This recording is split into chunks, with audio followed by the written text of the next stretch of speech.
What's going on, everybody? Welcome back to another Winnipeg Jets video back on the channel. Today we have something very interesting that happened earlier on Wednesday morning. So Rick went and talked to the media, and a big focus of the questions that the media was asking, or the common theme anyway, was the motivation of some of the veterans on this team, such as Mark Scheifele, Kyle Connor, and Pierre-Luc Dubois. Now, none of these guys were individually named by Bowness or the media, but read through the lines, you know who they're talking about. Recently, Mark Scheifele, Kyle Connor, Pierre-Luc Dubois, Dubois a little bit different, he has been injured, but same thing as the other two guys. Their motivation levels have seemed to have been low as of late, and I don't know. It's been weird watching Kyle Connor struggle for this long in his career. I don't know if he's really gone through a drought like this before, goal-scoring wise, and he's really not doing a whole lot else to help the Jets really anywhere else on the ice. His defensive game is at an all-time low, and if you go look to Mark Scheifele, it doesn't really look like he cares out there sometimes. And that's not an attack on Mark Scheifele or anything, it's just the truth, and we've been watching this happen now for maybe the last 10 to 15 games. He just hasn't been himself, and a lot of the veterans haven't been themselves. And today, Rick Bowness and the media talked about it. Scott Billick asked, "Do you need more commitment from some of your best players right now?" And Rick Bowness replied with, "I've got to get more out of them, put it that way." So, not a very revealing answer, but then it keeps going a little bit here, and it gets a little bit more interesting as he's asked, why do you say that it's on you to do more to motivate them? And Rick responds with, "Who motivates you when you wake up in the morning?" And Scott replies with, "Myself." And Rick responds right back with, "Well, there you go."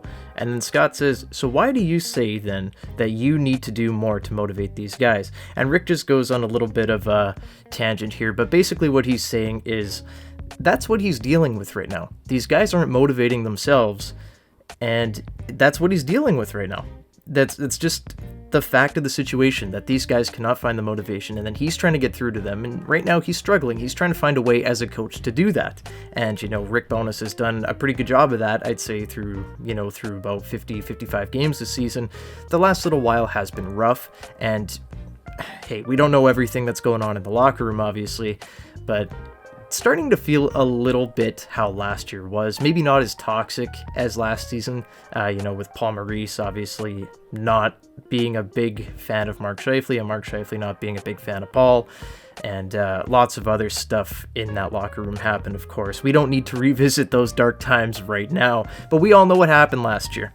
And it's just, he's being so blunt that it's a little scary, and it makes me think that maybe Rick is a little bit worried about the situation and frustrated about the situation for sure, that he can't get these guys going. These guys should be able to motivate themselves. They're in a spot where they're not a lock for a playoff spot. Calgary's 4 points behind them, Nashville 5 with games in hand. And these are games that the Jets need to win. They came out with a win against Arizona. They played a very good, first period. In the second, though, they did look a little bit sloppy, but they finished in the third. Now, I'm not saying that they didn't play well in Arizona, but that was a game that they could have won by more.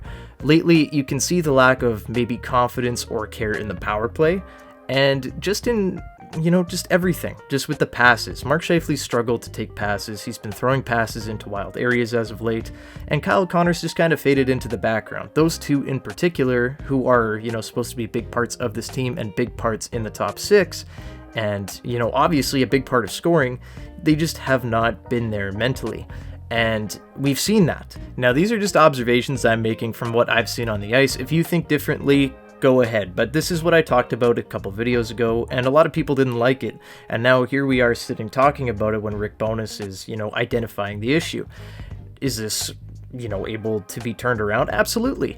Who would you want more than Rick Bowness to be going out there and trying to turn the tables, right? Trying to motivate these guys. There's really no other coaches in the league that you'd rather have to try to turn a room around. You've seen what happened from last offseason, to the start of this season, and how much damage control Bowness did. But, obviously at game 72 of the season, and we're sitting here talking about motivation, that is concerning. So I'm really hoping that whatever was said in the locker room today, whatever was said in the locker room yesterday after the win, I'm hoping that these guys can just find it in them to ride out these last 10 games and get ready for the playoffs here. Because if you play with a lack of motivation in the playoffs, quite frankly, you're not going very far. You know, the Jets are going to have to be playing some of their best hockey to get through some of these teams in the West who are peaking right now, like the Minnesota Wild, the Dallas Stars, and Colorado Avalanche, all in the Central Division, not to mention teams like Vegas, LA, and Edmonton. The Jets do need to find that extra gear and go for it now, or they're going to be a first-round exit, and they're going to be golfing in May. So I don't want to see that happen. I want to see this team be successful, but they need to find it in themselves to be successful, and they can't be relying on Rick Bowness for them to, you know, wake up in the morning and get going. I myself, when I wake up, I'm my own self-motivator, right? I'm the one that gets myself up on time. I'm the one that gets myself to work on time and makes some money, right? Same as you. You wake up every morning. You are your own self-motivator. You don't have somebody, you know, smacking you up in the face, forcing you to go to work. That is your choice, and you are going there motivating yourself for the better of yourself, your family, etc., etc. My ultimate point being here is they need to wake up, motivate themselves to get to the rink and be a playoff team. Every single one of them needs to buy back into what we saw in the first half of the year, and if they don't do it, then hey, we're going to have some issues going forward here. But I do think that this is reversible. They have had a rough patch, but as of late, I do think there has been a little bit of a turnaround, minus the St. Louis game. That one was a little bit inexcusable and, you know, kind of the reason why the media was asking some of these questions today. But in the end, this is reversible, hopefully. But we will see how this progresses through the last 10 games of the year and the next month going through into the playoffs. But if this doesn't turn around, we could be in for a pretty interesting offseason if we're not already. But I just wanted to touch on this today. You know, I just want to give my thoughts on the situation. And yeah, that's all I got for this one. Thanks so much for watching. Leave a comment down below what you think of this whole situation. I'd love to hear from you guys. Leave a like and subscribe to the channel if you haven't already. And I will see you guys in the next video. Have a great night, everybody. Go Jets, go. Bye-bye.